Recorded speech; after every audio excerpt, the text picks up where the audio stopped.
ऐतिहासिक संवाद के शताब्दी समारोह का खास आयोजन चल रहा है। इस दौरान प्रधानमंत्री नरेंद्र मोदी क्या कुछ कह रहे हैं, सुनिए। मेरा सौभाग्य है कि मठ के पूज्य संतों ने हमेशा मुझे अपना स्नेह दिया है। मुझे याद है 2013 में,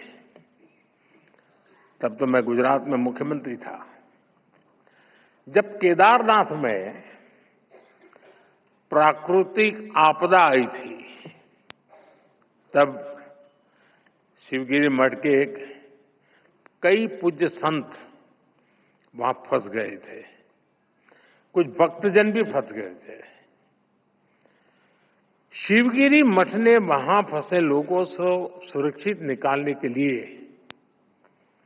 भारत सरकार का संपर्क नहीं किया था। प्रकाश जी, बुरा मत मानना।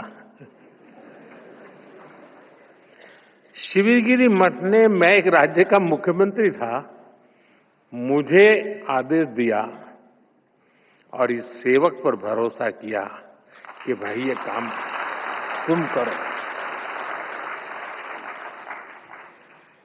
और ईश्वर कृपा से सभी संत, सभी भक्तजन को सुरक्षित में ला पाया था।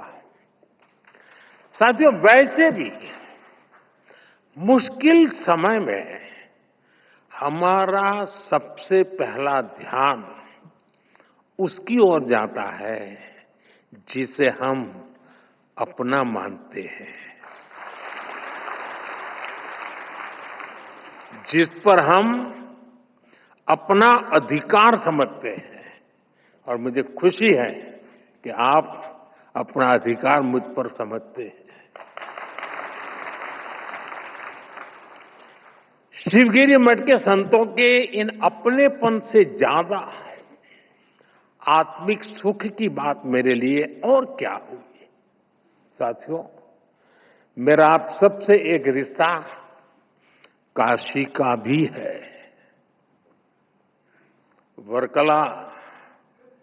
वर्कला को सदियों से दक्षिण की काशी भी कहा जाता है। और काशी चाहे उत्तर की हो या दक्षिण की, मेरे लिए हर काशी मेरी काशी ही है। साथियों, मुझे भारत की आध्यात्मिक परंपरा, ऋषियों मुनियों की विरासत, उसे करीब से जानने और जीने का सौभाग्य मिला है। भारत की ये विशेषता है कि हमारा देश जब भी मुश्किलों के भंवर में फंसता है, कोई न कोई महान विभूति देश के किसी कोने में जन्म लेकर समाज को नई दिशा दिखाती है। कोई समाज के आध्यात्मिक उत्थान के लिए काम करता है, कोई सामाजिक क्षेत्र में समाज सुधारों को गति देता है। श्री नारायण गुरु ऐसे ही महान संत थे। निवृत्ति पंचकम और आत्मोपदेश शतकम जैसी उनकी रचनाएं ये अद्वैत और अध्यात्म के किसी भी स्टूडेंट के लिए गाइड की तरह हैं। साथियों, योग और वेदांत, साधना और मुक्ति नारायण गुरु के मुख्य विषय थे।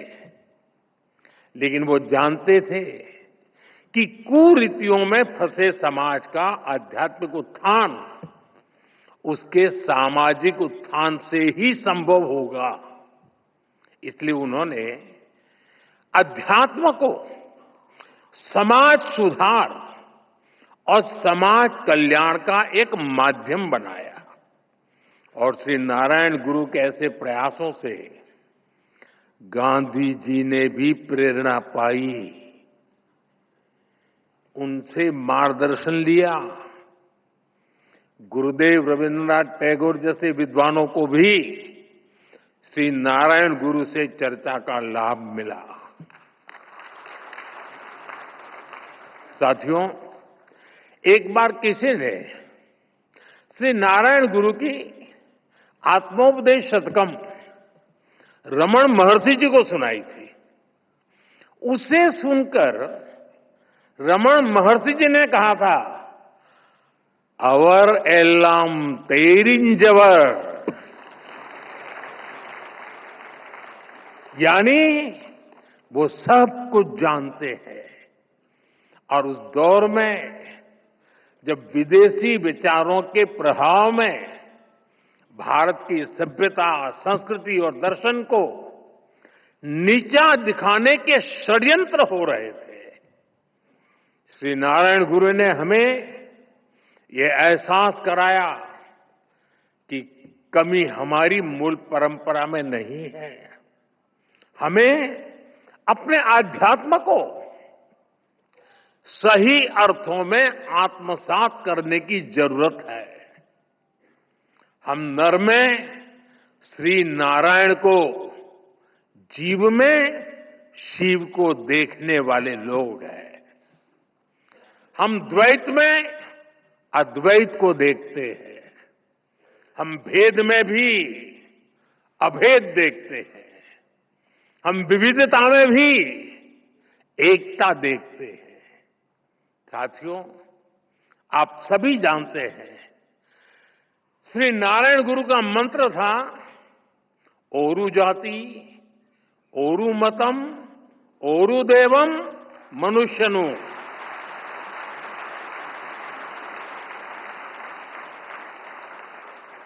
यानी पूरी मानवता की एकता, जीव मात्र की एकता, ये विचार भारत की जीवन संस्कृति का मूल है, उसका आधार है। आज भारत उस विचार को विश्व कल्याण की भावना से विस्तार दे रहा है। आप देखिए, अभी हाल ही में हमने विश्व योग दिवस मनाया।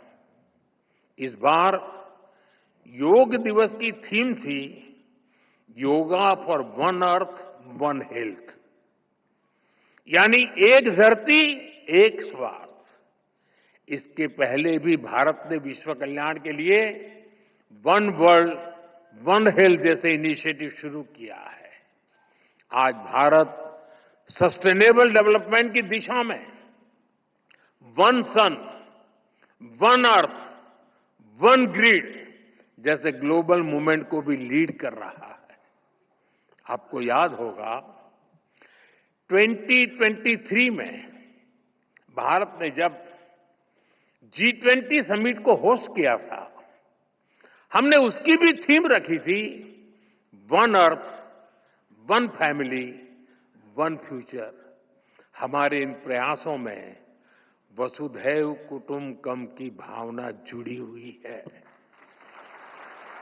श्री नारायण गुरु जैसे संतों की प्रेरणा जुड़ी हुई है। साथियों, श्री नारायण गुरु ने एक ऐसे समाज की परिकल्पना की थी जो भेदभाव से मुक्त हो। मुझे संतोष है कि आज देश सेचुरेशन अप्रोच पर चलते हुए भेदभाव की हर गुंजाइश को खत्म कर रहा है। लेकिन आप 10-11 साल पहले की हालत को याद करिए। आजादी के इतने दशक बाद भी करोड़ों देशवासी कैसा जीवन जीने को मजबूर थे। करोड़ों परिवारों के सिर पर छत तक नहीं थी। लाखों गांवों में पीने का साफ पानी नहीं था। छोटी छोटी बीमारी में भी इलाज कराने का विकल्प नहीं। गंभीर बीमारी हो जाए तो जीवन बचाने का कोई रास्ता नहीं। करोड़ों गरीब, दलित, आदिवासी महिलाएं मूलभूत मानवीय गरिमा से वंचित थे। और ये करोड़ों लोग इतनी पीढ़ियों से इन कठिनाइयों में जीते चले आ रहे थे कि उनके मन में बेहतर जिंदगी की उम्मीद तक मर चुकी थी। जब देश की इतनी बड़ी आबादी ऐसी पीड़ा और निराशा में थी, तब देश कैसे प्रगति कर सकता था? और इसलिए हमने सबसे पहले संवेदनशीलता को सरकार की सोच में ढाला। हमने सेवा को संकल्प बनाया।